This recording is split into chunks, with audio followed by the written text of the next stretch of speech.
Good afternoon, everyone. I'm here to discuss a change in police brutality. Police brutality is nothing new to the American society. However, it seems that if no one is willing to check our guardians that protect us, then when will this misconduct stop? It is our responsibility to evaluate our guardians' performance to ensure that they are not abusing their badge with police brutality, such as using excessive force, abusive language, or harassing us as civilians. I'd like to take this time out to discuss two incidents of police brutality, one recent and one well known. On July 17, 2014, there was a tragic death of 43-year-old Eric Gardner due to the use of excessive force using an illegal tactic by a Staten Island police officer. Gardner was initially pulled to the side to be questioned on his selling of untaxed cigarettes. Gardner was unarmed and complied with the Staten Island police officers. Gardner stated during the encounter that he did not want to be touched because he felt he did nothing wrong. It was at that time that an officer came behind him and put him in an illegal chokehold. While in the chokehold, Gardner gasped for air as he said that he could not breathe. Officers never released the hold, and moments later, Gardner was dead. On March 3, 1991, a vicious attack was recorded by a bystander. The recording showed Rodney King being brutally beaten by LAPD officers. The amateur video was broadcasted nationwide, showing Los Angeles police officers kicking and striking a helpless King repeatedly as he lay on the ground. Prior to these incidents, we have always heard of police brutality, but some of us never witnessed it until now and then. After the attack of Rodney King, political leaders condemned the use of excessive force by officers and appointed special committees to investigate incidents of police brutality. Since the eye-opener, communities around the nation have come together to organize committees to evaluate their local police officers. People in the community need to continue to involve themselves in the committees in order to take a strong and sustained effort to bring about a real and lasting reform. Most civilian review boards exclusively handle civilian complaints on an individual basis. CRBs go into effect after the law enforcement agency has completed an internal investigation of a citizen's complaint. Although the power of the board is limited, they still have power. The CRB has the power to determine if the result of the complete investigation should be sustained or reversed, or if further investigation or reinvestigation should take place. We as civilians need to participate in reviewing our local law enforcement to hold them accountable for their actions.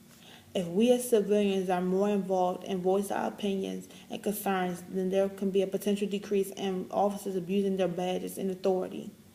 Everyone knows right from wrong, and officers know when they are using excessive force, so why not hold them accountable for their actions?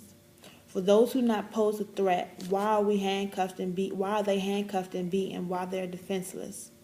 Why should officers get away with this abuse? For the man who recently lost his life to police brutality, to the use of excessive force, why shouldn't that officer be held responsible for his actions? Where are the people's voices to evaluate these officers' actions? We can't just leave it to our local prosecutors to conduct investigations. We as citizens need to be involved too. Just as friends protect friends by lying for them, cops may do the same, causing no justice. This is known as the Blue Code of Silence. The Blue Code of Silence is basically officers covering for one another. You don't report a colleague's errors, misconducts, or crime. So if they're not reporting it, who's going to know? Now you may ask, how may I get involved in the CRB? How may I become a CRB member? Anyone interested in becoming a board member must submit a letter of interest and a current resume to the executive director of that area or county. The Citizens Review Board of Police Practices is composed entirely of volunteers. All members must be 18 years of age and reside in that city or district. Applicants are screened and interviewed by a selection committee made up of board members and community leaders who make recommendations to the mayor, who make all appointments to the CRB. After final selection and prior submission to the mayor, all applicants undergo a background check.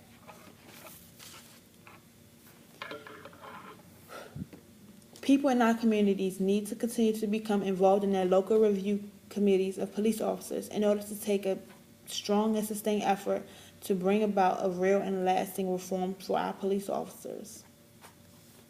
We need to hold them accountable for their actions and give them swift and just punishment, just as everyone else is given. We also need to evaluate our officers' performance.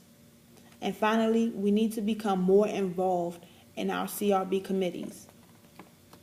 It is extremely important that we as citizens stand for what we believe is right and take action against those officers who feel they are above the law and have extra power. It is our responsibility to report abuse from any officer in order to protect the next person. Police brutality is real, and we as civilians need to report it and put a stop to it. Take a stand and become active in your local civilian review board of officers.